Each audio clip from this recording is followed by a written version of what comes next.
হযরত ওমর একদিন তিনি হেঁটে কোথাও যাচ্ছিলেন। কিছু দূর যাওয়ার পরেই দেখলেন এক বৃদ্ধা কি যেন বিড়বিড় করছে। হযরত ওমর তার কাছে গেলেন, তার খোঁজ খবর নিলেন, জিজ্ঞাসা করলেন, আচ্ছা বুড়িমা, খলিফা ওমর সম্পর্কে তোমার ধারণা কি? বুড়ি হযরত ওমরকে আগে কখনো দেখেনি, তাই তাকে সে চিনতে পারেনি। বুড়ি হযরত ওমরের কথা শুনে কিছুটা বিরক্ত হলো, বলল, ওমর টোমর দিয়ে আমি কি করব? আমার কি এমন ঠেকা পড়লো যে আমার তার খবর নিতে হবে? নিজের চিন্তায় বাঁচি না। বুড়ির কথায় ছিল রাগ আর অসন্তোষের ছাপ। হযরত ওমর আবার তাকে জিজ্ঞাসা করলেন, বুড়িমা, ওমরের উপর তোমার এত রাগ কেন? বুড়ি চেঁচিয়ে জবাব দেয়, রাগ হবে না কেন? এই যে সে খলিফা হয়েছে, তো আমায় কি একটা পয়সাও দিয়েছে? নাকি কোনোদিন আমার খোঁজ খবর নিয়েছে যে আমি কি হালতে আছি? ও মানুষ না। হযরত ওমর বুড়ির কথা শুনে বড়ই চিন্তিত হলেন। ঠিকই তো, আমি তো তার তেমন খোঁজ খবর নিতে পারিনি। তিনি কিছুটা নরম হয়ে বুড়িকে আবার জিজ্ঞাসা করলেন, আচ্ছা, তুমি কি অবস্থায় আছো ওমর কি করে জানবে? তুমি গিয়ে ওমরকে সব জানিয়ে আসলেই তো পারতে। বুড়ি জবাব দেয়, কেন? আমি জানাতে যাব কেন? ওমরই তো আমিরুল মুমিনিন, সেই তো সবার খোঁজ খবর নেবে, আর এই জন্যই রাষ্ট্রের দায়িত্ব গ্রহণ করেছে। রুক্ষ ভাষায় বৃদ্ধা জবাব দিল। হযরত ওমর শান্তভাবে আবারও বললেন, আচ্ছা, ওমর খলিফা হওয়ার পর তুমি যে কষ্ট পেয়েছ, সেই কষ্টের বিনিময়ে তুমি কত টাকা পেলে ওমরকে মাফ করে দেবে? বৃদ্ধার সাথে এইসব কথা চলছে। এমন সময় হযরত আলী এবং আব্দুল্লাহ ইবনে মাসউদ রাদিয়াল্লাহু তাআলা আনহু তারা এসে হাজির হলেন। তারা হয়তো কোথাও যাচ্ছিলেন। এসে সালাম দিলেন, আসসালামু আলাইকুম ইয়া আমিরুল মুমিনিন। আগন্তুক দুই ব্যক্তির মুখে আমিরুল মুমিনিন শব্দ শুনে বৃদ্ধা তাজ্জব হয়ে গেল। সে ভয়ে কাঁপতে লাগলো আর ভাবতে লাগলো যে ওমরের সামনে তাকে এত গালমন্দ করেছে। দারুণ অনুতপ্ত হলো বুড়ি। হযরত ওমর বৃদ্ধাকে সান্ত্বনা দিলেন আর বৃদ্ধার হাতে 25টি স্বর্ণ মুদ্রা দিয়ে বললেন, বুড়িমা, তুমি এই চামড়ায় লিখে দাও যে কিয়ামতের দিন ওমরের কাছে আমার কোনো দাবি নেই। বৃদ্ধা তখন তাই করল। চামড়ার উপরে তা লিখে দিল বৃদ্ধা, আর হযরত আলী রাদিয়াল্লাহু তাআলা আনহু সাক্ষী হিসেবে তার উপরে দস্তখত করলেন।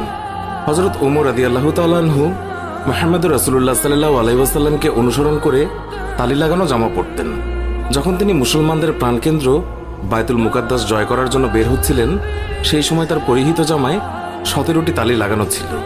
যখন তিনি তালিযুক্ত জামা পরিহিত অবস্থায় জেরুজালেমের উদ্দেশ্যে রওনা হয়েছিলেন, সাহাবাদের মধ্যে থেকে কেউ একজন হযরত আলী রাদিয়াল্লাহু তাআলা আনহুকে বললেন, ইয়া আলী, হযরত ওমর রাদিয়াল্লাহু তাআলা আনহুকে বলুন অন্তত আজকের দিনে তালিযুক্ত কাপড় খুলে একটু ভালো কাপড় পরিধান করার জন্য, কারণ তিনি ইহুদি খ্রিস্টানদের দেশে যাচ্ছেন। তারা হয়তো আমিরুল মুমিনিনকে দেখে বিরূপ মন্তব্য করতে পারে।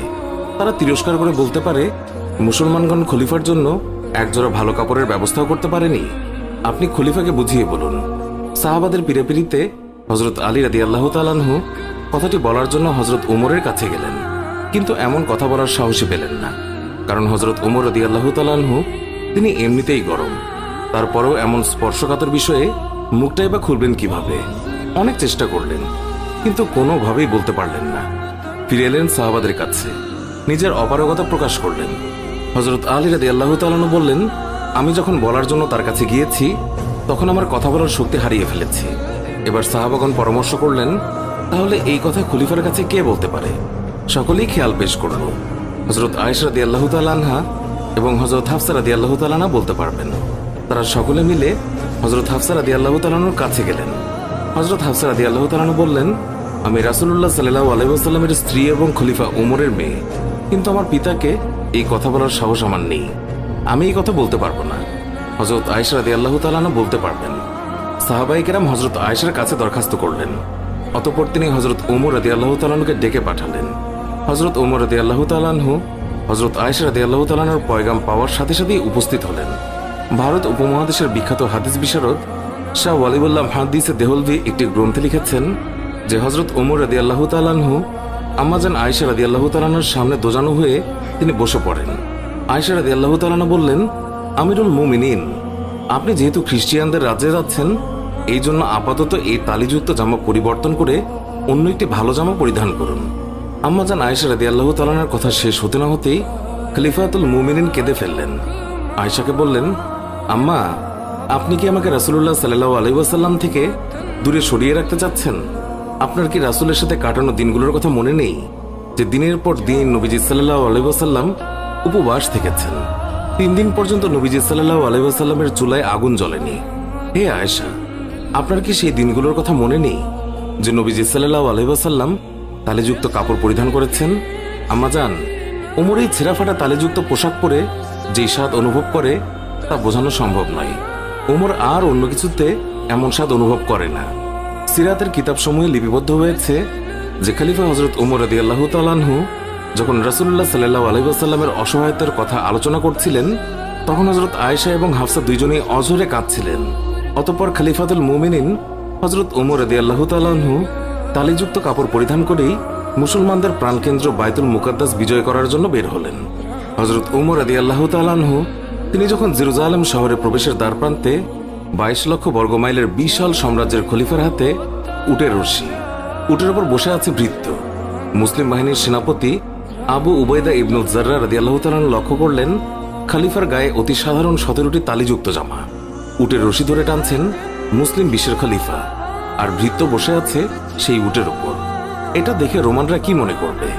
এইসব ভেবে তিনি বললেন, হে আমিরুল মুমিনিন, আমরা এমন এক জায়গায় আছি যেখানকার লোকেরা চাকচিক্য পছন্দ করে, মানুষের বাহ্যিক সৌন্দর্য দেখে মানুষের মর্যাদার বিচার করে।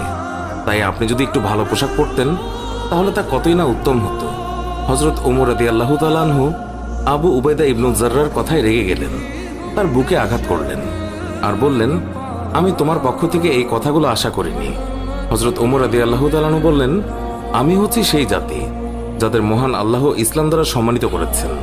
আমরা যদি ইসলাম ছাড়া অন্য কোনো উপায়ে সম্মান খুঁজি তাহলে মহান আল্লাহ তাআলা আমাদের অসম্মানিত করবেন। সুপ্রিয় দর্শক, এই ছিল আমাদের আজকে